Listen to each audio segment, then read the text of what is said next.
हरे कृष्णा। आप सभी का हार्दिक स्वागत है आज के श्रीमद् भागवतम कथामृतम में। आज हम कुंती महारानी की स्तुति लेने वाले हैं जो बहुत ही प्रसिद्ध हैं और उसमें हमें बहुत सारी टीचिंग्स मिलती हैं कि किस प्रकार हमें अपने जीवन को यापन करना चाहिए, किस प्रकार विभिन्न विपदाओं के आते हुए भी हमें उनमें विचलित नहीं होना चाहिए और किस प्रकार हमें भगवान की शरणागति लेनी चाहिए। तो बहुत ही सुंदर कुंती महारानी की ये प्रेयर्स हैं। सत्र का शुरुआत करते हैं मंगलाचरण से। ओम अज्ञानतिमिरन्धस्य ज्ञानञ्जनाशलाकया चक्षुरुन्मिलितं येन तस्मै श्री गुरुवे नमः। ओम नमो भगवते वासुदेवाय। ओम नमो भगवते वासुदेवाय। ओम नमो भगवते वासुदेवाय। नारायणं नमस्कृत्यं नरं चैव नरोत्तमं देवीं सरस्वतीं व्यासं ततो जयमुदीरयेत्।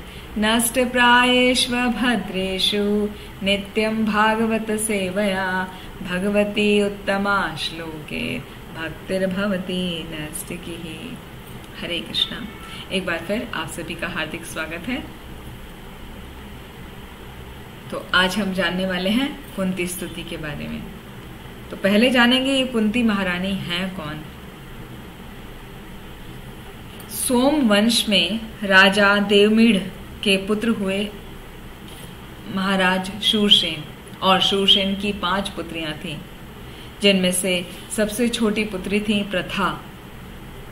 और ये जो राजा शूरसेन हैं, ये इनके एक मित्र थे, इनका नाम था कुंती भोज। कुंती भोज के एक भी संतान नहीं थी, तो वो अक्सर बहुत परेशान रहा करते थे। उनकी परेशानी देखकर शूरसेन ने एक बार सोचा, महाराज शूरसेन ने, कि मैं अपनी सबसे छोटी पुत्री प्रथा को इनको पुत्री के रूप में प्रदान कर देता हूं। तो कुंती भोज को उन्होंने अपनी छोटी पुत्री प्रथा को दे दिया। हाँ, पुत्री के रूप में उन्होंने स्वीकार कर लिया महाराज कुंती भोज ने। और जब वो महाराज कुंती भोज की पुत्री बन गई तो उनका नाम प्रथा से बदलकर कुंती हो गया। हाँ, प्रथा उनका ओरिजिनल नाम है, लेकिन वो कुंती के नाम से फेमस हुई क्योंकि वो महाराज कुंती भोज की पुत्री हुई। और महारानी कुंती का जीवन बहुत ही चैलेंजेस से, विपदाओं से, कष्टों से भरा हुआ था। जब वो थोड़ी बड़ी हो गई तो महाराज कुंती भोज बहुत ही धार्मिक प्रवृत्ति के थे। उनके यहाँ ऋषि मुनि आया करते थे। एक बार दुर्वासा मुनि उनके घर आए और राजकुमारी कुंती ने बहुत ही आदर सत्कार के साथ दुर्वासा मुनि की सेवा की। दुर्वासा मुनि उसकी सेवा से प्रसन्न हो गए और प्रसन्न होकर उन्होंने कहा, पुत्री, मैं तुम्हारी सेवा से बहुत प्रसन्न हूँ, मैं तुमको कुछ वरदान देना चाहता हूँ। तो कुंती जो अभी राजकुमारी हैं, वो हाथ जोड़कर खड़ी रहीं। उन्होंने आशीर्वाद दिया दुर्वासा मुनि ने कि मैं एक तुम्हें मंत्र प्रदान करता हूँ, जिस मंत्र की सहायता से तुम किसी भी देवता का आवाहन कर सकती हो, जब भी चाहो तब कर सकती हो। क्योंकि दुर्वासा मुनि जो है वो तो काल दर्शी हैं, उनको पता है उसको फ्यूचर में उस मंत्र की आवश्यकता पड़ेगी। इसीलिए उन्होंने वो मंत्र उसको वहां पर प्रदान कर दिया, उसकी सेवा से प्रसन्न होकर, और मंत्र प्रदान करके वो चले गए वहां से। कुंती महारानी उस समय बहुत ही उत्सुक हो गई, क्यूरियस हो गई जानने के लिए कि ये मंत्र काम करता भी है कि नहीं। जैसे साधारण तौर पे बच्चे उत्सुक हो जाते हैं कोई चीज प्राप्त करने पर कि चलो इसको देखते हैं ये कैसे काम करता है। तो उसी भाव के साथ कुंती महारानी ने वो मंत्र पढ़ डाला, और उस समय दिन का समय था। सूर्य को देखकर सूर्य देव का ही आवाहन कर डाला। जब सूर्य देव का आह्वान किया, वो मंत्र को पढ़कर जो दुर्वासा मुनि देकर गए थे, तो सूर्यदेव उनके सामने, उनके समक्ष, उनके कक्ष में प्रकट हो गए कुंती महारानी के। अभी जब उनके सामने प्रकट हो गए तो उनके चकाचौंध से वो तो एकदम घबरा गई कुंती महारानी। तो वो प्रसन्न होकर सूर्यदेव ने कुंती से कहा कि मैं आपको एक पुत्र प्रदान करना चाहता हूँ। हाँ, क्योंकि कुंती महारानी की आंखें चौंधिया रही थी, तो उन्होंने कहा कि आप चले जाइए यहाँ से, मैं आपको देख नहीं पा रही हूँ। तो उनको जाने से पहले उन्होंने कहा कि नहीं, मैं तुमको जाने से पहले एक पुत्र प्रदान करना चाहता हूँ। तो राजकुमारी कुंती जो घबरा गई, उन्होंने कहा अभी मेरा विवाह नहीं हुआ है, ये तो पॉसिबल ही नहीं है। तो सूर्यदेव बोले कि नहीं नहीं, तुम घबराओ नहीं, अभी तुमने मेरा आह्वान किया है तो वो तो खाली हाथ नहीं जा सकते। जब कोई देवता प्रकट होते हैं तो वो बिना वरदान दिए, बिना कुछ आपको दिए वो खाली नहीं जाते। तो आपने मुझे बुलाया है तो मुझे कुछ आपको देना ही है। तो मैं आपको पुत्र देता हूँ, लेकिन आप चिंता मत करो, इस पुत्र का जन्म तुम्हारे कान से होगा तो तुम्हारा जो कन्या का जो रूप है वो एज इट इज रहेगा, तुम पर किसी प्रकार का कोई दोष नहीं आएगा। और ये कहकर सूर्यदेव वहां से प्रस्थान कर गए, चले गए। फिर कुंती महारानी ने तभी एक पुत्र को जन्म दिया। उसका नाम पड़ा कर्ण, क्योंकि वो कुंती महारानी के कान से उसका जन्म हुआ था। और लोक लाज के कारण कुंती महारानी ने उसको एक लकड़ी के बॉक्स में बंद करके और उस पास में जो नदी थी उसमें उसको प्रवाहित कर दिया, बहा दिया, जिससे वो किसी और को मिल जाए वो बालक, और वो अपने घर लौट आए। उसके बाद वो पुत्र अधिरथ को मिला, उसने उसका पालन पोषण किया। फिर इधर कुंती महारानी, जब और कुछ समय बीत गया, उनका विवाह हुआ महाराज पांडु से। और विवाह के बाद की बात है, एक बार पांडु महाराज जंगल में शिकार खेलने के लिए गए और उन्होंने वहां पर एक हिरण को देखा। वो एक दूसरे हिरण के साथ भाग रहे थे। हाँ, तो उसको शिकार करने के लिए उन्होंने तीर छोड़ा और वो हिरण को बेध दिया, हिरण को मार दिया। और वो हिरण तो मनुष्य के रूप में प्रकट हो गया। वो वास्तव में एक ऋषि थे जो अपनी पत्नी, ऋषि पत्नी के साथ में वो क्रीड़ा कर रहे थे, विचरण कर रहे थे जंगल में। तो ऋषि ने महाराज पांडु को श्राप दे दिया कि जिस प्रकार मैं क्रीड़ा में मग्न था और तुमने मेरे हत्या कर दी है, उसी प्रकार जब तुम अपनी पत्नी के साथ विचरण करोगे तुम्हारी भी मृत्यु हो जाएगी। तो उनको ऐसा शाप मिल गया पांडु महाराज को। तो इसका अर्थ है कि पांडु महाराज को कोई संतान नहीं हो सकती थी, उनको पता था ये। जब उनका विवाह महारानी कुंती से हुआ और बाद में माद्री के साथ उनका विवाह हुआ पांडु महाराज का, लेकिन वो उनको संतान प्राप्ति नहीं हो सकती थी शाप के कारण। तब एक दिन कुंती महारानी ने महाराज पांडु को बताया कि मुझे इस प्रकार दुर्वासा मुनि ने एक मंत्र प्रदान किया था, जिस मंत्र के प्रभाव से हम किसी भी देवता का आह्वान कर सकते हैं। तो जिस भी देवता का आह्वान आप बताएंगे हम उसको कर लेंगे और उसके द्वारा हमें पुत्र की प्राप्ति हो जाएगी। तो पांडु महाराज बहुत प्रसन्न हो गए। उन्होंने कहा कि ठीक है, आप सबसे पहले धर्मराज का आह्वान करिए। तो धर्मराज का जब आह्वान किया मंत्र पढ़ के, तो उन्होंने उनसे पुत्र प्राप्त हुआ युधिष्ठिर, जो बाद में युधिष्ठिर महाराज बने। वो धर्म के पुत्र हैं महाराज युधिष्ठिर। फिर दूसरी बार जब उन्होंने महाराज पांडु की आज्ञा से पवन देव का आह्वान किया, तो पवन देव से उनको प्राप्त हुए भीम, जो कि पवन पुत्र हैं। और तीसरी बार जब उन्होंने मंत्र का उच्चारण किया तो महाराज पांडु ने कहा कि अब आप इंद्रदेव का आवाहन करो। तो इंद्रदेव के आवाहन करने से उनको पुत्र की प्राप्ति हुई, जिनका नाम था अर्जुन। तो इस तरह महारानी कुंती को युधिष्ठिर, भीम और अर्जुन की प्राप्ति हुई। महाराज पांडु ने कहा कि अब माद्री को भी पुत्र, यही मंत्र के द्वारा पुत्र की प्राप्ति करा दीजिए। तो माद्री को भी कुंती महारानी ने वही मंत्र बता दिया और उस मंत्र के उच्चारण से माद्री ने 2 अश्विनी कुमारों का आवाहन किया। 2 अश्विनी कुमार जो हैं वो मेडिकल प्रैक्टिशनर्स हैं। हाँ, वो मतलब देवताओं के डॉक्टर हैं जिनको सभी प्रकार का मेडिसिन का ज्ञान है, शल्य चिकित्सा का ज्ञान है, सब कुछ उनको आता है। वो किसी को भी आसानी से ठीक कर सकते हैं, किसी के भी रोग को। इसीलिए माद्री ने उनका आह्वान किया। तो उन दोनों से माद्री को 2 पुत्र की प्राप्ति हुई, नकुल और सहदेव।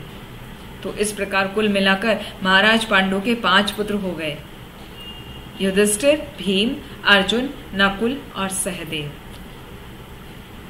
फिर वो बच्चे धीरे धीरे धीरे बड़े होने लगे। एक दिन की बात है, पांडु महाराज को अपनी पत्नी माद्री बहुत आकर्षक लगी और वो अपने भाव को नहीं रोक पाए, और जब वो माद्री का संग करने लगे तभी उनकी मृत्यु हो गई। जब उनकी मृत्यु हो गई तो माद्री को अच्छा नहीं लगा, क्योंकि उन्होंने बहुत रोकने की कोशिश करी, महाराज आप ऐसा मत करिए, इससे आपकी मृत्यु हो सकती है, क्योंकि आपको श्राप मिला हुआ है। लेकिन महाराज उस दिन अपने पर कंट्रोल नहीं कर पाए, तो उनकी मृत्यु हो गई। तो मृत्यु होने पर अभी बड़ी रानी है कुंती, उन्होंने कहा कि मैं इनके साथ में सती हो जाऊंगी और माद्री आप बच्चों की देखभाल करना, कि एक माँ को जीवित रहना जरूरी है।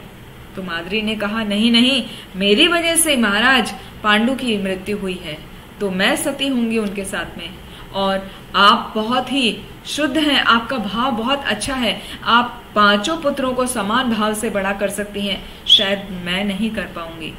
तो कृपया करके कुंती से वो बोली माद्री कि मुझे आज्ञा दीजिए कि मैं पति के साथ सती हो सकूं। तो इस प्रकार माद्री पांडु के साथ में सती हो गई, और अभी कुंती महारानी के ऊपर पूरा 5 बच्चों का लालन पालन और बड़ा करने का पूरा जिम्मेदारी आ गई। और ऐसी जिम्मेदारी आ गई जिसमें पति भी अभी नहीं है उनके साथ में, उन्हें अकेले ही बड़ा करना है। तो वो क्या करती, वो वापस राज्य आ गई। जब वो वापस राज्य आ गई तो वहां पर उन्होंने धृतराष्ट्र को बोला, क्योंकि धृतराष्ट्र पांडु के बड़े भाई थे, उनको बोला कि ये 5 जो हैं वो पांडु के पुत्र हैं, तो कृपया करके हमें यहाँ पर रहने की आज्ञा दीजिए। तो धृतराष्ट्र ने तो कुछ नहीं कहा, लेकिन वहां पर बाकी लोगों ने उनके चरित्र पर प्रश्न लगाने शुरू कर दिए कि जब यहाँ से पांडु गए थे तब तो उनके पास कोई पुत्र नहीं था, अभी 5 पुत्र एक साथ, और पांडु को तो श्राप था, तो उनको कैसे पुत्र की प्राप्ति हो गई। तो वहां पर व्यासदेव जी आए और व्यासदेव जी ने बताया कि नहीं, जो कुंती महारानी कह रही हैं वो सत्य है, क्योंकि ये पुत्र पांडु महाराज के सहमति से ही देवताओं के द्वारा प्रदत्त किए गए हैं, तो इसीलिए ये पांडु के ही पुत्र हैं, ये 5 पांडव हैं, आप इन्हें स्वीकार करिए, आप इन्हें अपने राज्य में जगह दीजिए, इनको बड़ा कीजिए। तो वहां पर सबके कहने से और विदुर आदि के कहने से भी वो फिर वहां पर बच्चे बड़े होने लगे। फिर जब वो बड़े होने लगे तो उनके साथ में धृतराष्ट्र के जो 100 पुत्र हैं, जिनमें प्रमुख दुर्योधन है, दुर्योधन उन 5 से बहुत ईर्ष्या करता था। वो चाहता था कि कैसे भी करके जब हम बड़े हो जाएंगे तो राज्य मिलेगा, तो वो राज्य मुझे मिलना चाहिए, पांडवों को नहीं। तो वो शुरू से ही, बचपन से ही विभिन्न प्रकार के षड्यंत्र किया करता था कि इनको कैसे मारा जाए। तो एक बार की बात है, उन्होंने भीम को खीर में जहर मिला के खिला दिया, और जहर भी कोई साधारण जहर नहीं था, वो ऐसा जहर था गरल विष जिसे बोलते हैं, जिसको खाते ही व्यक्ति मर जाए। तो उसको खाते ही भीम बेहोश हो गए और भीम को उठाकर नदी में डाल दिया, फेंक दिया कि नदी में डूब के मर जाएगा। लेकिन भीम तो वायुदेव के पुत्र हैं, वो साधारण तो है नहीं। तो क्या हुआ, भीम तो डूब गए नीचे नदी में, और नीचे नदी में क्या था, वो नागलोक था वहां पर, और उस नागलोक के जो नाग थे वो वास्तव में भीम के परनाना थे, नाना के पिताजी। तो वहां पे जब उन्होंने भीम को आया देखा तो स्वागत सत्कार कराया उसका। और जब वो भीम आ रहे थे, डूब रहे थे, उससे पहले जब वो नाग लोग पहुंचे तो वहां पे बहुत सारे नागों ने उनको डसा, भीम को डसा। इससे पहले कि उनके नाना उन्हें पहचान पाते, सभी जो सर्प थे वहां नाग लोग के नाग थे, उन्होंने भीम को डसा। तो डसने से क्या हुआ?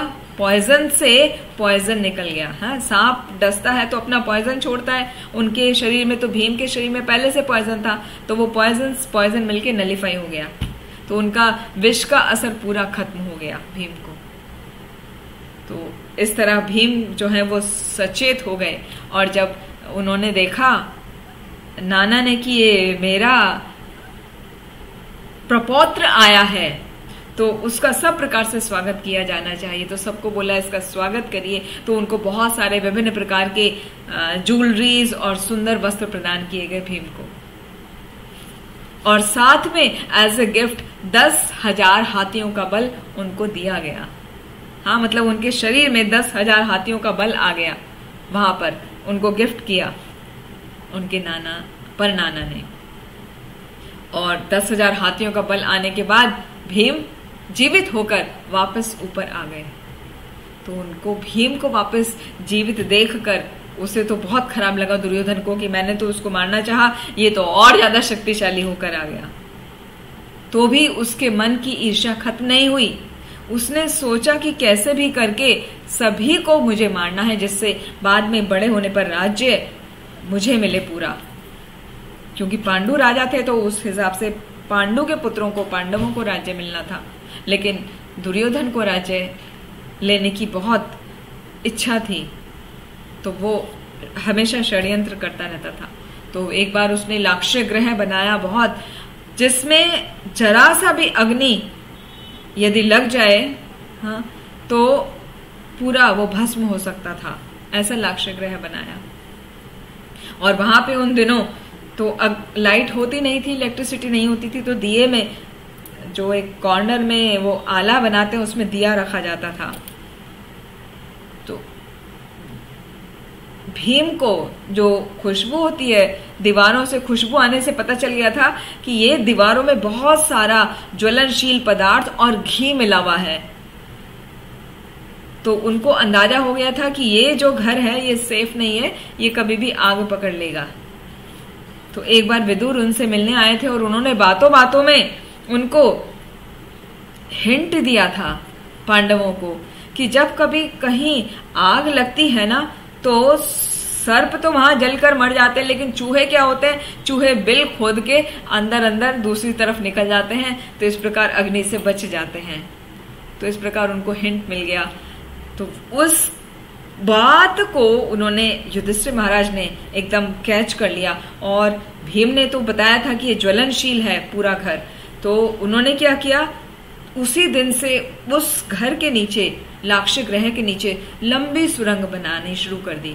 और कुछ ही दिनों में जैसी ही लंबी सुरंग बन गई, इससे पहले कि दुर्योधन आके उनको जलाता था, उन्होंने खुद उसमें अग्नि प्रज्वलित कर दी और वो उस सुरंग से भाग गए पांचों पांडव। लेकिन हुआ क्या, उसी दिन एक भीलनी अपने 5 पुत्रों के साथ में वहां आई थी पास में, और वो बहुत थक गई थी। तो वो उनके लाक्षय ग्रह के एकदम घर के बाहर ही वो सो गई थी अपने 5 पुत्रों के साथ। तो हुआ ये कि पांडव तो भाग गए कुंती महारानी के साथ में, लेकिन वो भीलनी अपने बच्चों के साथ वहां पर जल गई। तो 5 पुत्रों के शव देख के और एक स्त्री का शव देखकर सबने ये सोचा कि ये 5 पांडव जल गए हैं। तो सब बहुत प्रसन्न हुए। तो वहां पर इस तरह भगवान ने उनकी रक्षा की, उनको बुद्धि दी युधिष्ठिर महाराज को, इनडायरेक्ट, जो उनको वहां से विदुर जी से मिला था हिंट। फिर वो जाके जंगल में रहने लगी। एक ब्राह्मण के घर में उन्होंने शरण ली, वहां पे अपने 5 बच्चों का पालन करने लगी। और एक बार की बात है, वहां पर एक राक्षस, बक नाम का एक राक्षस आया। वो रूटीन वाइज आता था उस गांव में, और हर बार जब भी वो आता था तो किसी न किसी एक परिवार को अपना एक व्यक्ति देना होता था जिसको वो खाता था, और साथ में पूरा खाना देना होता था। तो होता यह था कि खाना भिजवाते थे उसको, बहुत वो खाने के साथ में उस व्यक्ति को भी खा जाता था। तो इस बार बारी थी उनके घर की, जहां पे उस ब्राह्मण के घर की जहां पर इन्होंने शरण ली थी जाके कुंती महारानी ने अपने पुत्रों के साथ में। तो जब उनको बातें करते सुना कि आज तो हमारे घर की बारी है, कौन जाएगा, क्योंकि वो जाने में जो भी जाता है उसको मार देता है, तो कौन मरने के लिए तैयार है। कुंती महारानी ने उनका आपस का वार्तालाप सुन लिया और उसने कहा, नहीं नहीं आप घबराइए नहीं, मेरा पुत्र है भीम जो बहुत खाता है ना, वो बहुत बलवान है, वो उस राक्षस को मार देगा, आप चिंता मत करो, अब आज के दिन वो जाएगा। तो उन्होंने कहा ठीक है, आप भेज देते हैं, आप भेज के देख लीजिए अपने पुत्र को। तो उस दिन पूरा बड़ा सा ठेला भर के खाना लेके गया वो भीम। और भीम क्या कर रहा था, अपने खाने की आदत से मजबूर रास्ते पर खाता जा रहा था वो। तो जब राक्षस के पास पहुंचा, बग के पास पहुंचा, उसने देखा कि ये तो इतना मतलब मोटा तगड़ा तो है और सारा मेरा भोजन खाता जा रहा है। तो उसको गुस्सा आ गया। इससे पहले कि भोजन को खाता, उसने कहा पहले मैं तुम्ही को खाता हूं, तुम्ही को मारता हूं। तो वहां पे युद्ध हुआ उस बग राक्षस में और भीम में, और उस युद्ध में भीम ने उसको मार डाला।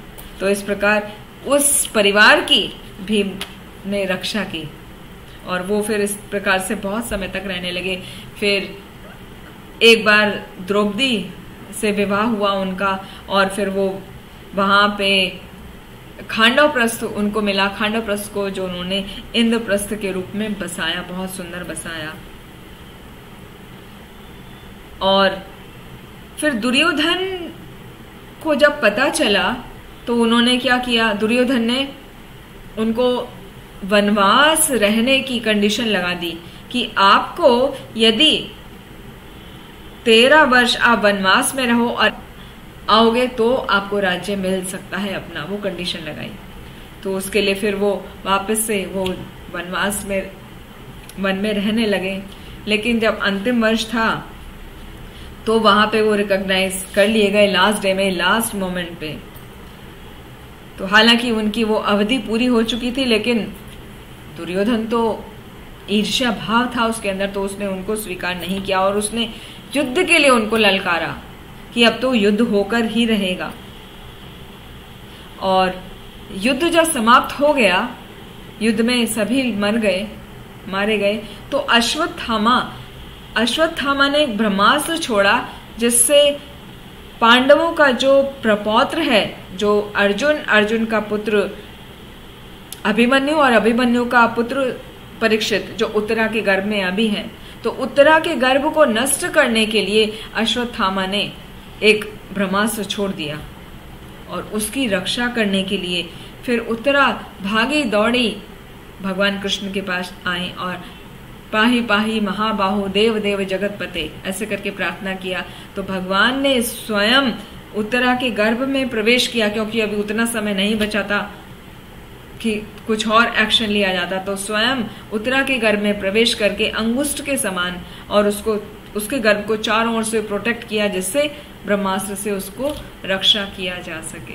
तो इस प्रकार ब्रह्मास्त्र निरस्त हो गया। तो इस प्रकार भगवान श्री कृष्ण ने पांडवों के वंशज की रक्षा की। और फिर बाद में अर्जुन ने अश्वत्थामा को दंड दिया। वो सब होने के बाद में जब सब कुछ ठीक हो गया तो भगवान श्री कृष्ण ने इच्छा जाहिर करी कि अभी सब ठीक हो गया है, अभी मुझे अपना द्वारका नगरी जाना चाहिए।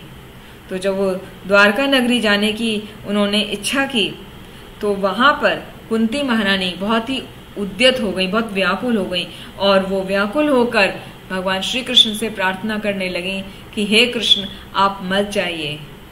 तो वो जो प्रार्थना की उन्होंने, वो बहुत ही सुंदर प्रेयर्स हैं। वो प्रेयर्स यहाँ से शुरू होती हैं।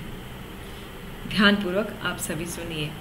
कुंती उवाचा नमस्ते पुरुषं त्वाद्यं ईश्वरं प्रकृतेः परम् अलक्ष्यं सर्वभूतानां अंतर्बहिर्अवस्थितम्।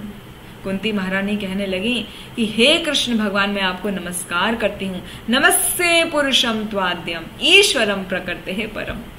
आप जो हैं परम पुरुष हैं। आप भौतिक जगत के जो गुण हैं, 3 गुण, आप उनमें लिप्त नहीं होते, आप उनसे जुड़ते नहीं हैं। आप उनसे अलग रहते हैं। अलक्ष्यम सर्वभूतानाम अंतर्बहिर अवस्थितम, और आप सभी वस्तुओं के भीतर भी हैं और बाहर भी हैं, लेकिन फिर भी सभी के लिए अदृश्य हैं। अलक्ष्यम, कोई भी आपको देख नहीं सकता। माया जवनिकाच्छन्नम अज्ञा अधोक्षजम अव्ययम नालक्ष्यसे मूढ़दृशा नटो नाट्यधरो यथा। आगे कुंती महारानी कहने लगी, माया जवनिका आच्छन्नम, ये जो माया, जो ठगनी माया है, उस ठगनी माया का जो पर्दा है, उसके द्वारा आपने सारे ज्ञान को ढका हुआ है। कि जो हमारी इंद्रिय ज्ञान से जो हम समझ पाते हैं वो बहुत ही सीमित है, और वो सीमित ज्ञान को भी आप अपनी माया शक्ति से ढके देते हैं। लेकिन आप तो वास्तव में अव्यय हैं, आप तो शाश्वत हैं, और आप इस प्रकार अपने आप को अदृश्य किए रहते हैं, अपने आप को ढक लेते हैं। जिस प्रकार एक अभिनेता वस्त्र पहनता है, जब वो ड्रेसअप करता है अपने पर्टिकुलर रूप में, तो उसको पहचानना मुश्किल होता है, उसको आसानी से नहीं पहचाना जा सकता, क्योंकि वो जिसका रोल कर रहा है उसी के अनुसार उसने वस्त्र पहने हैं और मेकअप किया है। उसी तरह भगवान, आपको समझ पाना, आपका दर्शन कर पाना संभव नहीं है। आप उसी प्रकार अदृश्य रहते हैं, जबकि वो अभिनेता सामने ही खड़ा है, लेकिन व्यक्ति कौन है वो उसको पहचान पाना मुश्किल होता है। इसी प्रकार हमारी सीमित इंद्रियों के कारण हम आपको पहचान नहीं सकते। आपका जो शाश्वत रूप है वो माया के पर्दे से ढका रहता है। फिर आगे कुंती महारानी प्रार्थना करने लगी, तथा परम हंसानाम मुनीनाम अमलात्मनाम भक्ति योग विधानार्थम कथम पश्येम ही स्त्रियः। आप उन्नत आध्यात्मवादियों और आत्मा और जो पदार्थ में अंतर जानते हैं, उसमें सक्षम होने के कारण जिनके विचार शुद्ध हैं, उनके हृदयों में भक्ति के दिव्य ज्ञान के प्रसार के लिए आप स्वयं अवतरित होते हैं। तो आपको और कोई आसानी से नहीं जान सकता, केवल परमहंस ही जान पाते हैं, जो अध्यात्म में बड़े चढ़े हैं या जो महान चिंतक हैं, महान विचारक हैं, वो ही आपको भक्ति योग के द्वारा समझ पाते हैं। लेकिन पश्चिम ही स्त्रियः, मैं तो क्या हूं, एक स्त्री हूं, एक अबला स्त्री हूं, जो ये सब के बारे में नहीं जान सकती। तो हम आपके उस रूप को कैसे जाने? हम तो आपको नहीं जान सकते भगवान।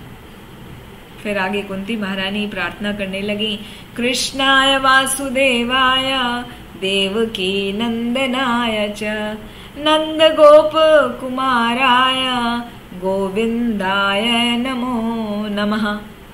कि हे भगवान, मैं आपको, हे गोविंद, मैं आपको सादर नमस्कार करती हूँ। आप क्या हैं? आप कृष्ण हैं, कृष्ण के नाम से जाने जाते हैं। आप वासुदेव आए हैं, मतलब वसुदेव के पुत्र हैं। आप देवकी के नंदन हैं, देवकी के लाडले हैं। आप नंद महाराज के लाल हैं, उनके पुत्र हैं। गोप कुमार आया, हाँ, सभी गोपों के आप प्रेमी हैं, मतलब सब आपको बहुत प्रेम करते हैं। तो वसुदेव के पुत्र हैं, आप देवकी के लाडले हैं, नंद के लाल हैं, और वृंदावन के जितने भी ग्वाल बाल हैं और गौ हैं, उन सब के सभी के प्राण बनकर आप प्रकट हुए हैं। तो मैं ऐसे गोविंद आपको प्रणाम करती हूँ। नमः पंकज नाभाय नमः पंकज मालिने नमः पंकज नेत्राय नमस्ते पंकजांग्रहे। कुंती महारानी कहती हैं, नमा पंकज नाभाया, मैं आपको हे पंकज नाभ प्रणाम करती हूँ, क्योंकि आपके उदर से क्या है, कमल पुष्प निकला जिसपे ब्रह्मा जी उत्पन्न हुए। नमा पंकज नाभाया, तो आपकी नाभि जो है वो पंकज कमल के समान एकदम गहरी है। नमः पंकज मालिने, और आप जो कमल की पुष्प माला आप हमेशा धारण किए रहते हैं। नमः पंकज मालिने नमः पंकज नेत्राय, आपके जो नेत्र हैं वो कमल के समान हैं। नमस्ते पंकजांग्रहे, आपके जो चरण कमल हैं उनमें भी कमल का चिन्ह अंकित है। तो ऐसे कमल सदृश आपका पूर्ण शरीर है। मैं आपको सादर नमस्कार करती हूँ। तो जब कुंती महारानी नमस्कार कर रही हैं, जब उनसे प्रेयर कर रही है, सबसे पहले उनको ग्लोरीफाई कर रही हैं, फिर अपनी बात आगे कहेंगी। तो अभी तक ग्लोरिफिकेशन चल रहा है। यथा ऋषिकेश खलेन देवकी कंसेन रुद्धा अतिचिरम शुचार्पिता विमोचिताहं च सहात्मजा विभो त्वयेव नाथेन मुहुर्विपद्गणात्। अर्थात कुंती महारानी कह रही हैं कि हे ऋषिकेश, ऋषिकेश अर्थात इंद्रियों के स्वामी, हाँ सभी देवताओं के देव, आप बहुत लंबे समय तक आपकी माता देवकी को उस दुष्ट कंस ने बंदी बना के रखा, बहुत प्रकार से सताया, लेकिन आपने उनकी रक्षा की। और आप मुझको, मैं अनंत लगातार जो कंटिन्यूअस मुझे विपत्तियां आ रही थी, मुझको और मेरे पुत्रों को, तो आपने सदा हमको उन विपत्तियों से रक्षा की है, उनसे हमें बचाया है। विशान महाग्ने पुरुषाद दर्शनाद असत सभाया वनवास कृच्छ्रतः मृधे मृधे अनेक महारथास्त्रतो द्रोणे अस्त्रतः च आस्म हरे अभिरक्षिता। विशान महाग्ने पुरुषाद दर्शनाद, कि हमको बहुत प्रकार के कष्ट दिए गए, विष युक्त भोजन खिलाया गया, और क्या हुआ, महाअग्नि, प्रबल अग्निकांड में जो अभी बताया था, लाक्षर ग्रह में जो उनको जलाने का कोशिश किया गया, तो भीषण अग्निकांड से आपने हमारी रक्षा करी। जो मानव भक्षी पशु रूप राक्षस थे, जैसे हिडिंबा, जैसे बक, उनसे आपने हमारी रक्षा की। दुष्ट सभा से रक्षा करी, दुष्ट सभा में द्रौपदी की रक्षा की आपने। और जो भी वनवास में हमारे विभिन्न प्रकार के कष्ट आए, उन सब से आपने हमारी रक्षा करी। यहां तक कि कुरुक्षेत्र के युद्ध में आपने महारथियों द्वारा लड़े गए युद्ध से हमको बचाया। और अभी हाल ही में आपने अश्वत्थामा के अस्त्र से हमारे वंशज को बचा लिया है। तो आप हर प्रकार से हमारी रक्षा कर रहे हैं। विपदः सन्तुता शाश्वत तत्र तत्र जगद्गुरो भवतो दर्शनम यस्यात् पुनर्भव दर्शनम। विपदः सन्तुता शाश्वत, कुंती महारानी कह रही हैं कि मैं तो ये चाहती हूं कि विपदः तू संता, ये जो विपदाएं हैं, जो कष्ट हैं, जो विपत्तियां हैं, वो बार बार बार बार हमको आए। क्यों? भवतो दर्शनम यस्याद पुनर्भव दर्शनम, कि जब जब विपत्तियां आती हैं तब तब हमें आपका बार बार दर्शन प्राप्त होता है। और आपके दर्शन का मतलब है कि जब भी हम आपका दर्शन करते हैं तो बारंबार आने वाले जन्म मृत्यु के कष्ट को हमें नहीं देखना पड़ेगा, हम उनसे बच जाते हैं। तो जो भव है, भव का अर्थ होता है जन्म मृत्यु को बारंबार देखना, तो वो हमारे कट जाते हैं। तो मेरी तो यही प्रार्थना है हे कृष्ण कि हमारे ऊपर ऐसी विपत्तियां बार बार बार बार आए, क्योंकि हम आपके शरणागत होंगे और आपके दर्शन होंगे, आपकी कृपा हमें प्राप्त होगी। तो पग पग पर जो विभिन्न प्रकार के संकट हैं, तो उन संकट से हम बच जाएंगे। आगे बोल रही हैं कुंती महारानी, जन्म ऐश्वर्य श्रुत श्री भी एधमान मदह पुमान नेव अर्हति अभिदातुम वै त्वाम अकिंचन गोचरम। कि हे भगवान, आप तो सरलता से प्राप्त होने वाले हैं, आपको आसानी से प्राप्त किया जा सकता है, लेकिन केवल उनके द्वारा जो भौतिक रूप से अकिंचन है। अकिंचन मतलब जिनके पास भौतिक धन नहीं है, लेकिन जिनके पास आध्यात्मिक धन है, आप उनको बहुत आसानी से प्राप्त हैं। तो जिनके पास भौतिक धन है, आप उनको प्राप्त नहीं है, वो आपको कभी भी प्राप्त नहीं कर पाते। तो भौतिक धन क्या है?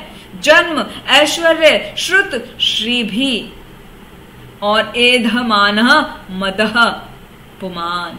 पुमान माने मनुष्य। वो मनुष्य जिसको बहुत ही अच्छा हायर बर्थ मिला है, सम्मानित कुल में जन्म हुआ है। ऐश्वर्य, विभिन्न प्रकार का उसको जन्म से ही ऐश्वर्य की प्राप्ति हुई है। श्रुत, श्री भी, श्रुत मतलब उसको उच्च शिक्षा प्राप्त हुई है, और श्री भी उसको बहुत ही सुंदरता प्राप्त हुई है, बहुत ही सुंदर व्यक्ति है, या बहुत ही ऊंची शिक्षा है, या उसका बहुत ऐश्वर्य है, या वो बहुत ही ऊंचे परिवार में, उसने हाई क्लास फैमिली में, उसने उच्च कुल में जन्म लिया है। तो ये जो 4 चीजें हैं, ये चीजें भौतिक प्रगति के पथ में तो आगे बढ़ा देती हैं, लेकिन वो व्यक्ति आपकी तरफ कभी भी एकनिष्ठ नहीं हो पाता, आपको नहीं प्राप्त कर सकता। तो ये जो 4 चीज हैं, उच्च कुल में जन्म लेना, उच्च ऐश्वर्य प्राप्त होना, उच्च शिक्षा और बहुत ज्यादा सौंदर्य होना, ये भक्ति के मार्ग में बाधा है। भले ही इससे भौतिक प्रगति हो जाए, लेकिन भक्ति के मार्ग में ये चारों बहुत बड़ी बाधाएं हैं। आगे बोल रही हैं कुंती महारानी, नमो अकिंचन वित्ताया निवृत्त गुणवृत्तये आत्मा रामाय शांताया कैवल्ये पतये नमः। कि हे कैवल्य पते, हे निर्धनों के धन, मैं आपको नमस्कार करती हूँ। आप तो जितने भी प्रकृति के भौतिक गुण हैं, उनकी क्रिया प्रतिक्रिया से आपको कोई फर्क नहीं पड़ता। आप तो आत्मा राम हैं, आप हमेशा आत्म संतुष्ट रहते हैं, आप शांताय, आप परम शांत हैं। और केवल्य पतिये, आप जो अद्वैतवादी हैं, उनके स्वामी, उनके केवल पति आप ही हैं। पति मतलब उनके रक्षक आप ही हैं। तो हे ऐसे निर्धनों के धन, मैं आपको प्रणाम करती हूँ। आप आत्मतुष्ट हैं, आप शांत रहते हैं हमेशा। मन्ये त्वां कलामीशानाम् अनादि निधनं विभुं समं चरन्तं सर्वत्र भूतानां यन्मिथः कलिः। कुंती महारानी कह रही हैं कि हे भगवान, मैं आपको शाश्वत समय मानती हूँ। कालम, काल हो आप, शाश्वत समय हो। ईशानाम, आप ईश्वरों के ईश्वर हो, आप परमेश्वर हो। अनादि निधनम, आप आदि और अंत से रहित हैं, मतलब आपका ना तो कोई आदि यानी शुरुआत है और ना ही कोई अंत है। विभुम, आप तो सर्वव्यापी हैं। समम चरंतम, आप समान रूप से सभी पर दयालु हैं, सब पर दया समान रूप से वितरित करते हैं। भूतानाम यन्मितः कली, जीवों में जो सामाजिक मतभेद है वो उनके आपस के परस्पर कलह के कारण है, क्योंकि आप तो शाश्वत हैं, परम नियंता हैं, आदि अंत से रहित हैं, सभी जगह व्याप्त हैं और सब पर समान रूप से दया दिखलाते हैं। लेकिन लोगों में जो मतभेद है ना, वो है उनकी आपसी कलह के कारण। आप किसी पर भेदभाव नहीं करते हैं, जैसा कि भगवत गीता में भी कहा गया है 9:29 में, समोहम सर्वभूतेषु नामे द्वेषो अस्ति ना प्रियः ये भजन्ति तु माम भक्त्या मयि ते तेषु चाप्यहम्। समोहम सर्वभूतेषु, मैं सभी के प्रति समान भाव हूं, मेरा सब पर समान भाव है। समोहम सर्वभूतेषु ना मैं द्वेषो अस्ति ना प्रिया, ना तो मैं किसी से द्वेष करता हूं, ना मैं किसी को बहुत प्रिय मानता हूं, मतलब किसी पर बहुत प्रेम बरसाता हूं, ना ही किसी से द्वेष करता हूं। ये भजन्ति तु माम भक्त्या, जो कोई भक्ति पूर्वक मेरा भजन करता है, मयि ते तेषु चाप्यहम्, मैं उसका प्रिय हूं और वो मुझे अत्यधिक प्रिय है। तो भगवान, आप तो कभी किसी से कोई भेदभाव नहीं करते, आप सभी पर समान रूप से दया दिखलाते हैं। ये जो थोड़ा बहुत मतभेद है वो वास्तव में लोगों का अपना आपसी कलह के कारण है। फिर आगे कुंती महारानी कहने लगी, न वेद कश्चित् भगवन् चिकीर्षितं तवेह मानस्य नृणां विडम्बनम् न यस्य कश्चित् दयितो अस्ति कर्हिचित् द्वेषस्य यस्मिन् विषमा मृतिर्नृणाम्। इसका अर्थ है, कुंती महारानी कह रही हैं कि हे भगवान, आपकी जो दिव्य लीलाएं हैं उनको कोई भी नहीं समझ सकता। वो देखने में तो ऐसी लगती हैं जैसे कोई मनुष्य, साधारण मनुष्य कार्य कर रहा हो। देखने में ऐसा प्रतीत होता है, इसलिए सब भ्रमित हो जाते हैं। कोई भी उनको असल में नहीं जान पाता, उनको दिव्य नहीं मानता। कहते हैं कि ये तो साधारण मनुष्य की जैसा है, तो इसमें क्या खास है। तो वास्तव में ना तो आपका कोई विशेष कृपा पात्र है और ना ही आपका कोई अप्रिय है। आप सब पर समान है। तो ये तो खाली लोग बाग कल्पना ही करते हैं, उनका मेंटल कॉन्कॉक्शन है कि आप तो पक्षपात करते हैं। आप वास्तव में किसी पर कोई पक्षपात नहीं करते, आप सबके प्रति समान हैं। जन्म कर्म च विश्वात्मन अजस्य अकर्तुर आत्मनः त्र्यं नारशिशु यादः सुतत् अत्यंता विडंबनम। अत्यंत विडंबनम कि ये बड़े विडंबना की बात है, बड़े चकराने वाली बात है, बड़े आश्चर्य की बात है। क्या कि आप निष्क्रिय होते हुए भी कर्म करते हैं। आप तो वास्तव में सबकी तरह कर्म नहीं करते, आप तो निष्क्रिय रहते हैं, फिर भी आप कर्म करते हैं। और प्राण शक्ति रूप और अजन्मा होकर भी आप जन्म लेते हैं। वास्तव में तो आप अजन्मा है ना, फिर आप जन्म लेते हैं। आपने देवकी के पुत्र के रूप में जन्म लिया, और यहां तक कि आप पशुओं, मनुष्यों, ऋषियों और जलचरों के बीच में भी जन्म ले लेते हैं, अवतरित होते हैं। तो ये बड़ी चकराने वाली बात है ना। मनुष्यों में जैसे भगवान कृष्ण के रूप में आए, पशुओं में वराह देव के रूप में आए, नरसिंह भगवान के रूप में आए, आधा सिंह और आधा नर। जलचरों में मत्स्य अवतार के रूप में आए, कूर्म अवतार के रूप में आए। तो आप विभिन्न विभिन्न प्रकार से अवतार लेते रहते हैं। तो ये बड़ा ही चकराने वाली बात है। हम बड़े भ्रमित हो जाते हैं क्योंकि आप तो अजन्मा हैं। तो ये सब कैसे होता है, आप तो निष्क्रिय हैं। फिर आगे कहने लगी कुंती महारानी, गोप्या ददे त्वयि कृतागसी ताम तावद याते दशा अश्रुकलिल अंजन संभ्रमाक्षम वक्त्रम निनीय भय भावनया स्थितस्य सामां विमोहयति पीरपि यद विभेति। कुंती महारानी कह रही हैं कि एक बार यशोदा मैया ने आपको माखन की मटकी फोड़ने पर रस्सी से बांध दिया था। तो आपकी क्या स्थिति थी, आपके मुख पर पूरे अश्रु प्रवाह हो गया था, आप रो रहे थे, आंसू आ रहे थे, और काजल से पूरा मुख काला हो गया था, काजल फैल गया था। आपसे सभी भयभीत होते हैं, लेकिन उस समय आप भयभीत हो गए। तो ये जो दृश्य है वो मुझे बड़ा मोहने वाला है। ऐसा प्रतीत होता है कि आपने कोई अपराध किया। यशोदा मैया ने आपको बांधा तो आपने कोई अपराध किया था ना, मटकी फोड़ी थी। और जब माँ ने आपको रस्सी उठाई बांधने के लिए तो आपकी आंखों से आंसू आने लगे, आपका आंखों का काजल धुल गया। तो आपको देख के तो साक्षात काल भी भयभीत हो जाता है, फिर भी आप भयभीत हो गए। ये कैसे हुआ? ये दृश्य देखने में बड़ा ही मोहग्रस्त लगता है। और दामोदर अष्टकम में भी आता है ना, रुदंतम मुहुर्नेत्रम युग्मम मृजंतम कराम्भोज युग्मेन सातकम नेत्रम मुहुश्वासकं पात्री रेखांक कंठा स्थितिग्रेव दामोदरम भक्तिबद्धम नमामीश्वरं सच्चिद आनंद रूपम लसत कुंडलम गोकुले भ्राजमानम। वहां पे सत्यव्रत मुनि कह रहे हैं कि आपने जो रो रहे हैं, दोनों हाथों से आंखों को मसल रहे हैं। तो क्या हुआ, ऐसा लग रहा है आप डर गए हैं।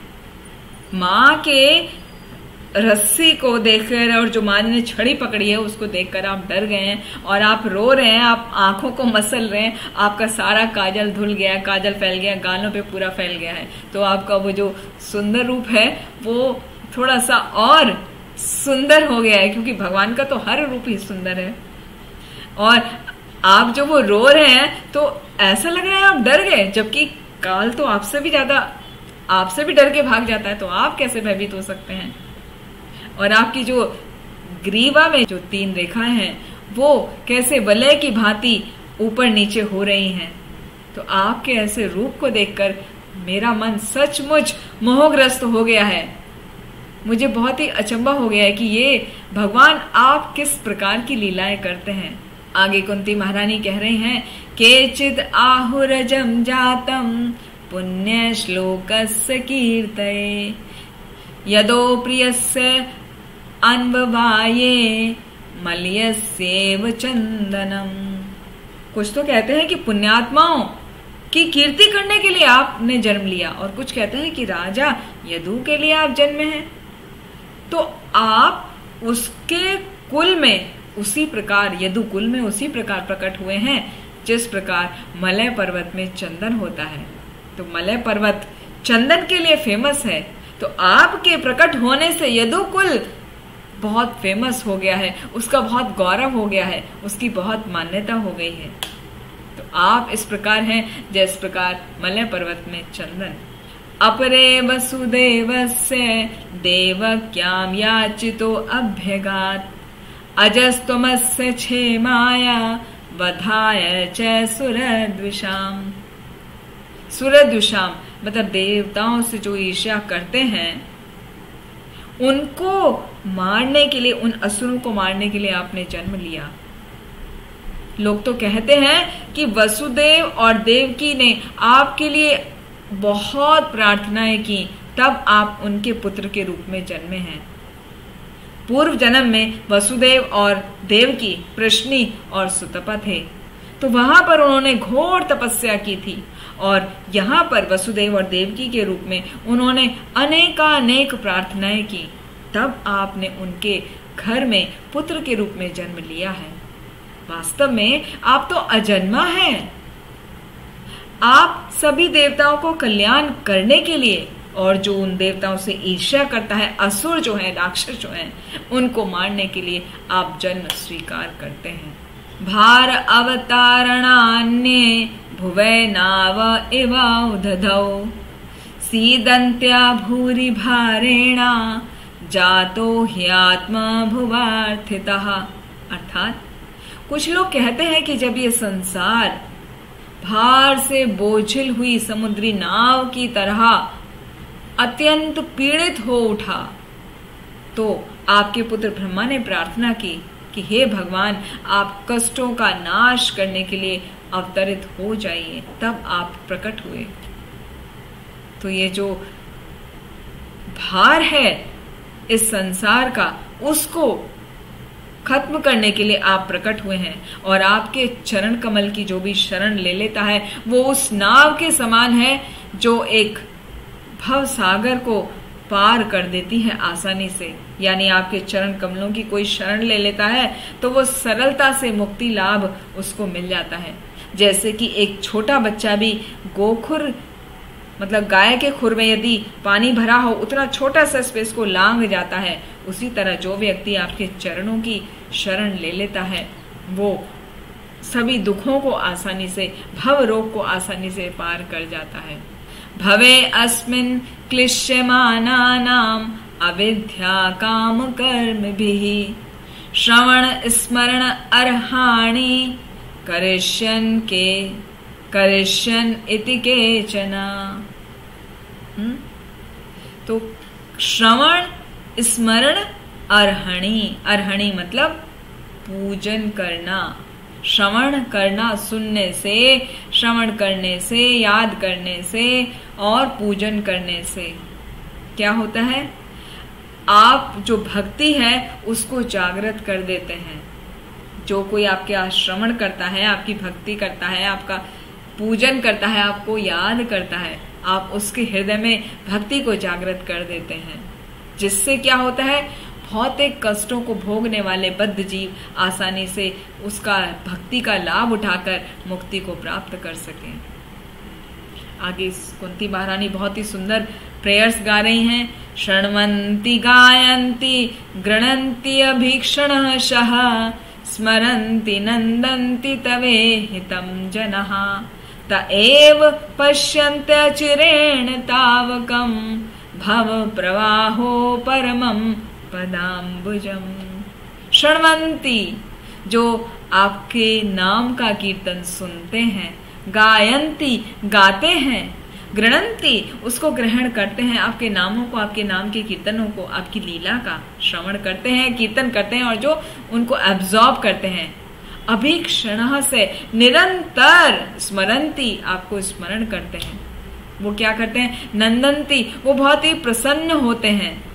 ये जो विभिन्न प्रकार के क्रियाकलाप हैं उनको करते हुए वो आपका निरंतर श्रवण करते हैं, कीर्तन करते हैं, स्मरण करते हैं, आपके जो दिव्य कार्यकलाप हैं उनका कीर्तन करते हैं, या दूसरों को करते हुए देखकर वो प्रसन्न होते हैं, हर्षित होते हैं। तो वो लोग निश्चय ही आपके चरण कमलों का दर्शन करते हैं। और आपके चरण कमलों का दर्शन का अर्थ है कि जन्म मृत्यु का जो पुनरागमन है वो रुक जाएगा। तो आपके दिव्य कार्यकलापों का निरंतर श्रवण, कीर्तन और स्मरण बहुत ही लाभप्रद है। और लाभ क्या है कि वो इस जन्म मृत्यु के चक्र से वो छूट जाता है। इसीलिए वो बार बार करना चाहिए।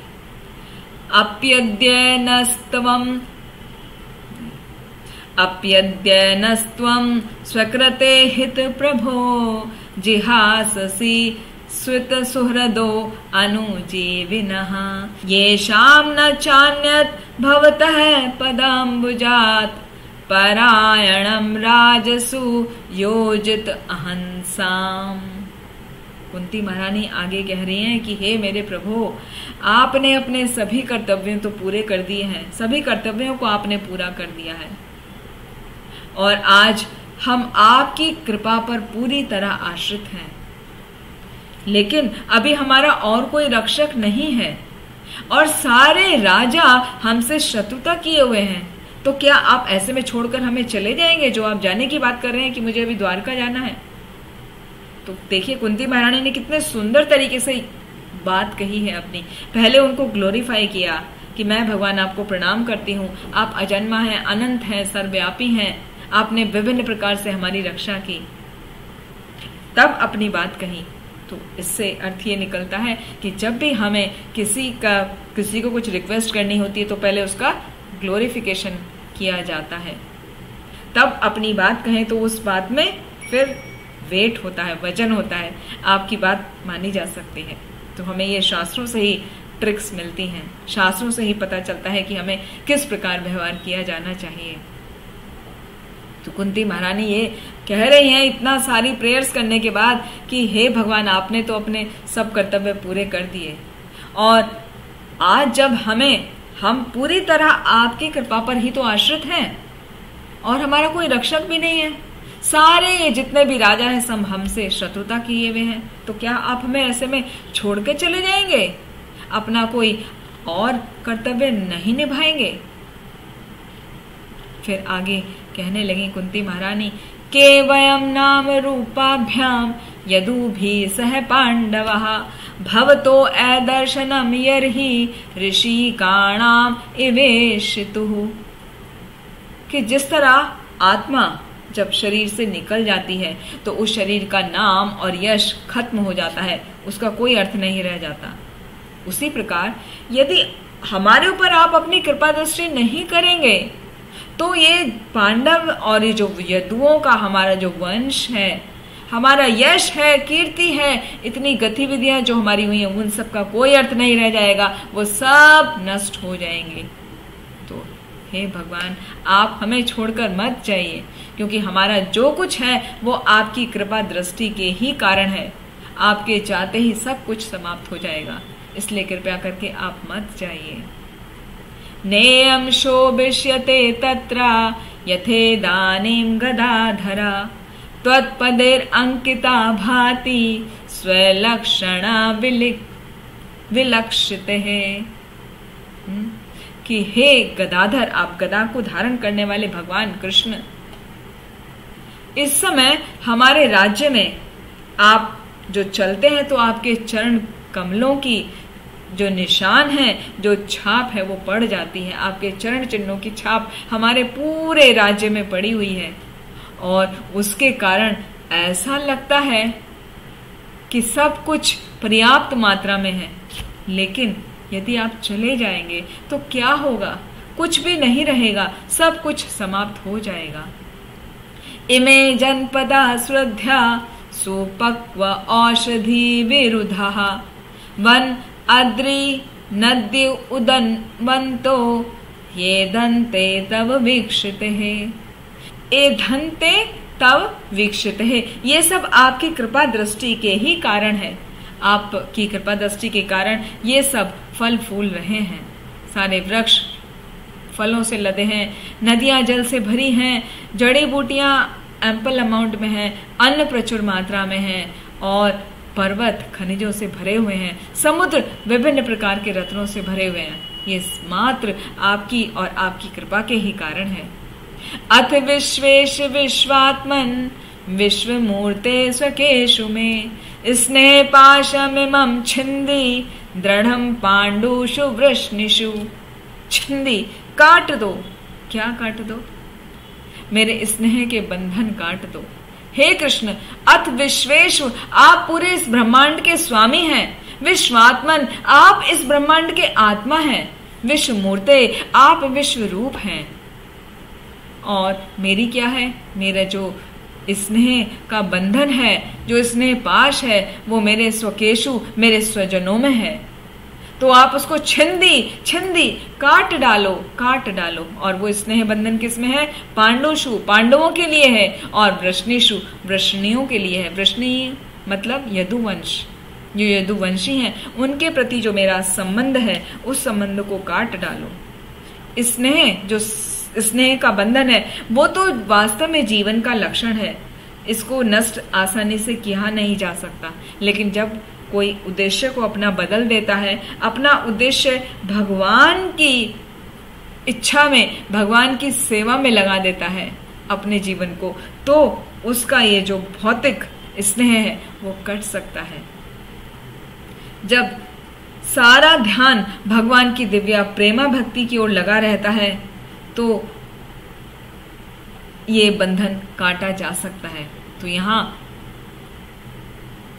कुंती महारानी यही प्रार्थना कर रही हैं कि हे ब्रह्मांड के स्वामी, हे ब्रह्मांड के आत्मा, हे विश्वरूप, कृपया करके मेरे जो परिवार, स्वजन, पांडवों के प्रति जो मेरा स्नेह बंधन है, उसको आप काट डालो। फिर आगे कुंती महारानी कह रही हैं, त्वयि में अनन्य विषया मतिर मधुपते असकृत रतिम उद्हतात अद्धा गंगा इव ओघ उदन्वती। हे मधुपति, हाँ मधुरपते, मतिर मधुपते। हे मधुपति, जिस प्रकार गंगा नदी बिना किसी रुकावट के हमेशा समुद्र की ओर बहती रहती है, उसी प्रकार मेरा आकर्षण किसी और की तरफ ना जाए और केवल आपकी ओर निरंतर बना रहे। बस मेरी यही प्रार्थना है। मेरा स्नेह बंधन को काटने का यही अर्थ है कि किसी दूसरे से मुझे किसी प्रकार का स्नेह नहीं हो, केवल मेरा स्नेह आपके ही प्रति हो। और जिस प्रकार नदियां समुद्र की तरफ अविरल भाव से जाती रहती हैं, उनके बीच में कोई बाधा भी आती है तो वो अपना रास्ता बदल लेती हैं, लेकिन जाती फिर भी समुद्र की तरफ है। उसी प्रकार मेरे सभी बंधनों को, स्नेह बंधनों को आप काट दो और मेरी मति सिर्फ आप में ही रहे, मेरा पूर्ण स्नेह श्री कृष्ण आप में ही रहे। फिर आगे कहने लगी कुंती महारानी, श्री कृष्ण कृष्ण सखा वृष्णि ऋषभा अवनी ध्रुक राजन्य वंश दहन अनपवर्ग वीर्या गोविंद गोद्विज सुर अर्तिहर अवतारा योगेश्वराखिल गुरो भगवन नमस्ते। हाँ, योगेश्वरा अखिल गुरु भगवन नमस्ते। हे कृष्ण, हे अर्जुन के मित्र, हे वृष्णि कुल के प्रमुख, आप उन समस्त राजनीतिक पक्षों के विध्वंसक हैं। आप इस धरा पर उपद्रव फैलाने वालों का नाश करने वाले हैं और आपका शौर्य कभी क्षीण नहीं होता। आप तो दिव्य धाम के स्वामी हैं और आप हमेशा गायों से, ब्राह्मणों से और भक्तों के द्वारा पूजे जाते हैं। आप उनके कष्ट को दूर करने के लिए अवतरित होते हैं। आप में सभी प्रकार की योग शक्तियां हैं। आप समस्त विश्व के गुरु हैं, उपदेशक हैं। आप सर्वशक्तिमान ईश्वर हैं। मैं आपको सादर प्रणाम करती हूँ। इस प्रकार कुंती महारानी उनको बार बार प्रणाम करती हैं। और यहाँ पर कुंती महारानी कह रही हैं कि आप तो सर्वशक्तिमान हैं। आपका जो धाम है वो दिव्य धाम है। आप सुरभि गायों के पालन में लगे रहते हैं। गोप है ना, आप ग्वाले हैं, इसलिए सुरभि गायों के पालन में आप हमेशा व्यस्त रहते हैं। सैकड़ों हजारों लक्ष्मियां आपकी सेवा में लगी रहती हैं और आप इस जगत में भक्तों को उद्धार करने के लिए और सभी उपद्रवकारी लोगों को, असुरों को उनका विनाश करने के लिए आप अवतरित होते हैं। आपकी जो असीम शक्तियां हैं वो सृजन, पालन और संहार आप अपनी शक्तियों से करते हैं। आप सदैव ही शौर्य से परिपूर्ण रहते हैं। आपकी शक्ति कभी भी क्षीण नहीं होती। आप गायों, ब्राह्मणों, भगवत भक्तों पर विशेष ध्यान देते हैं क्योंकि आप सभी जीवों के कल्याण के लिए महत्वपूर्ण कारक हैं और आप सभी जीवों पर समान रूप से दया करते हैं। इस प्रकार कुंती महारानी की प्रार्थना सुनकर भगवान मंद मंद मुस्कुराए और उनकी मुस्कान बहुत ही मोहक थी। कुंती महारानी की प्रार्थना स्वीकार करने के बाद भगवान हस्तिनापुर में प्रवेश किए, राजमहल में प्रवेश किए और वहां जितने भी स्त्रियां थीं उन सभी को अपने जाने की सूचना दी। लेकिन उनको जाते हुए देखकर युधिष्ठिर महाराज ने उनको वहां रोक लिया और उनको बहुत ही प्रेम पूर्वक उनसे याचना करने लगे। फिर यहाँ युधिष्ठिर महाराज प्रार्थना करेंगे भगवान कृष्ण को रोकने के लिए और युधिष्ठिर महाराज की प्रार्थनाओं को सुन के भगवान कृष्ण थोड़े समय के लिए और वहां पर रुक जाएंगे। फिर उनसे वार्तालाप करेंगे क्योंकि युधिष्ठिर महाराज को जो हृदय था वो बहुत ही उद्वेलित हो रहा था। उन्हें लग रहा था कि ये जो भी कुरुक्षेत्र का युद्ध हुआ है तो जितने भी वहां पर लोग मारे गए हैं उसका कारण वो अपने आप को स्वयं को मान रहे थे और वो किसी से भी समझाने में समझ नहीं रहे थे। तो उनको पैसिफाई करने के लिए भगवान उनके पास रुके और उनको फिर सुंदर उपदेश दिए युधिष्ठिर महाराज को। तो वो फिर कभी लेंगे। तो इस प्रकार कुंती महारानी की प्रेयर्स आज यहाँ पर समाप्त हुई।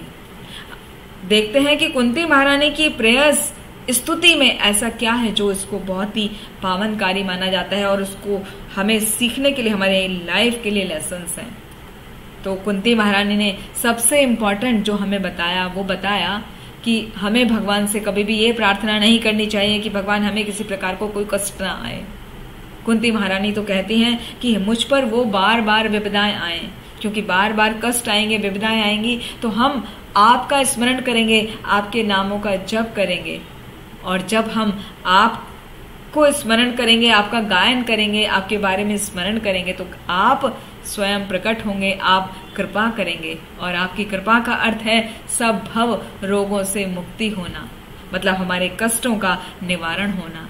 तो कष्ट का निवारण हो जाएगा। इसीलिए कभी भी अपने कष्टों से बचने की प्रार्थना नहीं करनी चाहिए।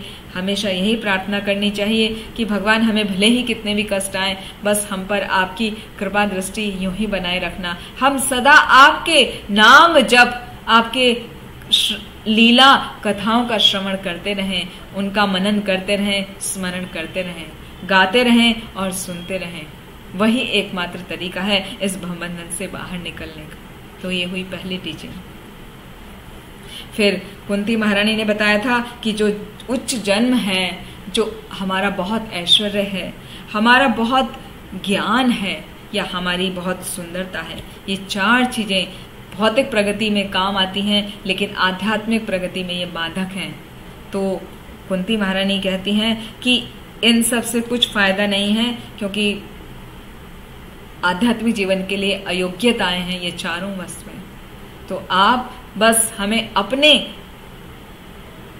नाम रूप गुण लीला आदि का वर्णन करने के लिए योग्य बनाइए, ये नहीं चाहिए, क्योंकि इनके आते ही व्यक्ति आपको याद करने के लिए अयोग्य हो जाता है। वो एक निष्ठ भाव से आपका स्मरण नहीं कर सकता, आपका नाम नहीं जप सकता। तो इनको बाधाएं समझना चाहिए।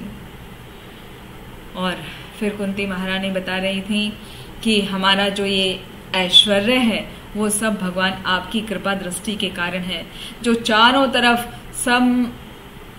सभी कुछ भरा पूरा दिख रहा है, वृक्ष फल दे रहे हैं, नदियां जल से भरी हैं, जो पर्वत हैं वो खनिज लवणों से भरे हैं, और जो समुद्र हैं वो लवण और रत्नों से विभिन्न प्रकार के संपदाओं से भरे हैं, तो वो मात्र भगवान आपकी कृपा के कारण है। तो हमें समझना चाहिए कि हमें जिस भी प्रकार की कोई भी संपदा, कोई भी सुख सुविधा मिल रही है तो वो भगवान की ही कृपा के कारण है। भगवान की जब कृपा दृष्टि होती है तभी हमें कुछ प्राप्त होता है, अन्यथा वो प्राप्त नहीं होता। तो इसलिए हमें अपना सारा ध्यान भगवान की दिव्य प्रेमा भक्ति में लगा देना चाहिए। ऐसा नहीं कि अपना कार्य नहीं करना, अपना प्रेस्क्राइब ड्यूटी करते हुए बाकी समय में या उस करते करते भी हमें अपना पूरा ध्यान भगवान की भक्ति में लगाना चाहिए, भगवान के स्मरण करने में, भगवान के नाम का जप करने में, भगवान की कथाओं का श्रवण करने में लगाना चाहिए, जिससे हमारे जो प्रारब्ध हैं वो सब कट जाए, हमारे भवरोग कट जाए। कि जिस प्रकार दुख बिना मांगे चले आते हैं, कोई दुख मांगता नहीं है फिर भी आ जाते हैं, इसी प्रकार सुख भी मांगने की आवश्यकता नहीं है, वो भी अपने आप चले आएंगे। तो हमें भगवान पर पूर्ण विश्वास होना चाहिए। शुद्ध भक्ति की सिद्धि तभी होती है जब हम सारा ध्यान भगवान की भक्ति में लगा दें, और तभी हमारे स्नेह के बंधन कट सकते हैं। तो हमें सभी प्रकार के अपने बंधनों को काटना चाहिए और भगवान की भक्ति में निरंतर लगे रहना चाहिए। यही हमें कुंती महारानी की प्रार्थनाओं से शिक्षा मिलती है कि जब हम भगवान के प्रति पूर्ण रूप से स्नेह, भगवान के चरण कमलों के प्रति स्नेह रखते हुए, शरणागत होते हुए उनकी प्रसन्नता के लिए कार्य करते हैं, तो वही हमारे जीवन के प्रवाह को, जन्म मरण के प्रवाह को रोक देता है और वो भगवान का दर्शन हमें प्राप्त होता है। हम भगवत धाम जाने के योग्य बन जाते हैं। तो आइए हम सभी प्रेम भाव से, भक्ति भाव से भगवान के नामों का स्मरण, भगवान के नामों का गायन, कीर्तन, श्रवण और स्मरण निरंतर करते रहें, सदा सदैव करते रहें जब तक हमारा जीवन है। जिससे जब हमारा ये जीवन छूटे, जब हमारा ये शरीर छूटे, तो हम भगवान की भक्ति में उच्च लोक को जाएं। उच्च लोक मतलब हम आध्यात्मिक लोक में प्रवेश करें और भगवान की सेवा में निरंतर लगे रहें। इसी के साथ ही हम अपनी वाणी को यहीं विराम देते हैं। आप सभी का बहुत बहुत धन्यवाद। हरे कृष्णा। ग्रंथराज श्रीमद् भागवतम की जय। श्रील प्रभुपाद की जय। कुंती महारानी की जय। निताई गौर हरि प्रेमानंदी। हरि हरि। हरे कृष्ण।